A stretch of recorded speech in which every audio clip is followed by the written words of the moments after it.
Assalamualaikum, perkenalkan nama saya Irma Farhani Hasanah. Saya berasal dari program studi administrasi bisnis Politeknik Negeri Medan. Di sini saya akan menjawab beberapa pertanyaan tentang public relation. Yang pertama, apa sih itu public relation? Secara etimologis, public relation terdiri dari dua kata, yaitu public yang artinya publik dalam bahasa Indonesia dan relation yang artinya hubungan. Tetapi public di sini bukan berarti umum. Public di sini disebut dengan stakeholders. Apa sih itu stakeholders? Stakeholders adalah kelompok ataupun individu yang mempunyai kepentingan terhadap perusahaan yang mana nantinya dapat berpengaruh untuk keberhasilan dari perusahaan tersebut. Nah, public relation menjalin dua hubungan, yaitu hubungan internal dan juga hubungan eksternal. Yang kedua, sejarah singkat public relation di dunia dan di Indonesia.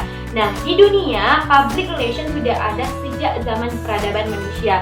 Terbukti dengan adanya teknik-teknik dari public relation yang sudah digunakan oleh raja-raja dan para pemuka agama untuk mengayomi warganya dalam melaksanakan otoritas mereka dengan melalui media komunikasi interpersonal, melalui pidato, melalui atraksi, melalui seni, dan sebagainya. Dan di Indonesia, public relation sudah ada sejak tahun 1950 bergerak dengan politik dan ketatanegaraan, di mana pada masa itu pemerintah Indonesia sudah mulai menyadari bahwa masyarakat Indonesia harus mengetahui bagaimana segala perkembangan yang ada di Indonesia sejak Indonesia ditetapkan sebagai negara kedaulatan oleh bangsa Belanda. Yang ketiga, apa sih perbedaan public relation, marketing, advertising, dan juga sales? Nah, public relation ini memberikan informasi yang bertujuan untuk meningkatkan pengetahuan dan juga pengalaman dari publik ataupun perusahaan tersebut. Nah, tetapi tujuan dari memberikan informasi ini adalah tujuan untuk memberikan citra yang baik dari perusahaan kepada publik.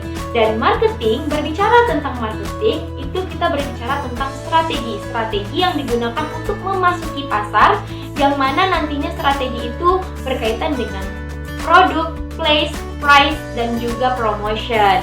Dan advertising yaitu memberikan informasi yang diberikan adalah informasi yang bersifat persuasif, yang bersifat membujuk, yang dapat digunakan melalui media elektronik maupun media cetak. Dan yang terakhir ada sales. Nah, sales ini merupakan skema jangka pendek yang dapat dilaksanakan pada saat tertentu atau pada langsung penjualan dilaksanakan. Nah, itu bisa saja contohnya memberi diskon dan sebagainya. Dan yang keempat, apa sih peranan dan fungsi dari public relation? Nah, peran, ketika kita berbicara peran, maka kita akan berbicara tentang kedudukan, tentang berlakon seperti apa, tentang bermain seperti apa. Dan ketika kita berbicara tentang fungsi itu berarti tugas, tanggung jawab. Nah, peran dari public relation yang pertama yaitu sebagai penasehat ahli.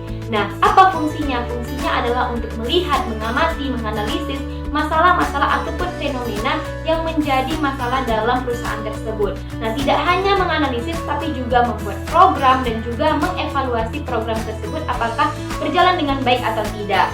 Dan yang kedua adalah sebagai fasilitator komunikasi.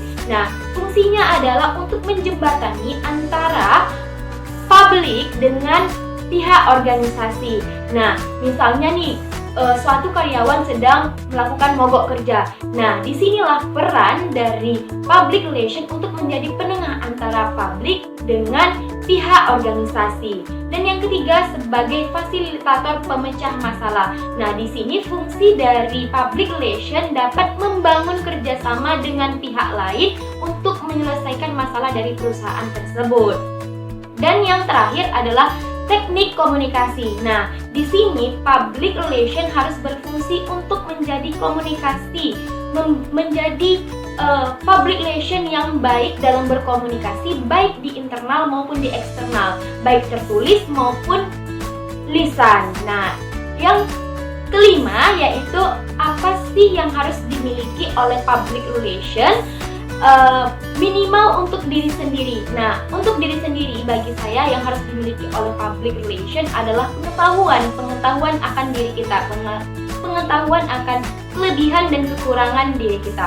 Mungkin itu saja yang dapat saya sampaikan. Terima kasih.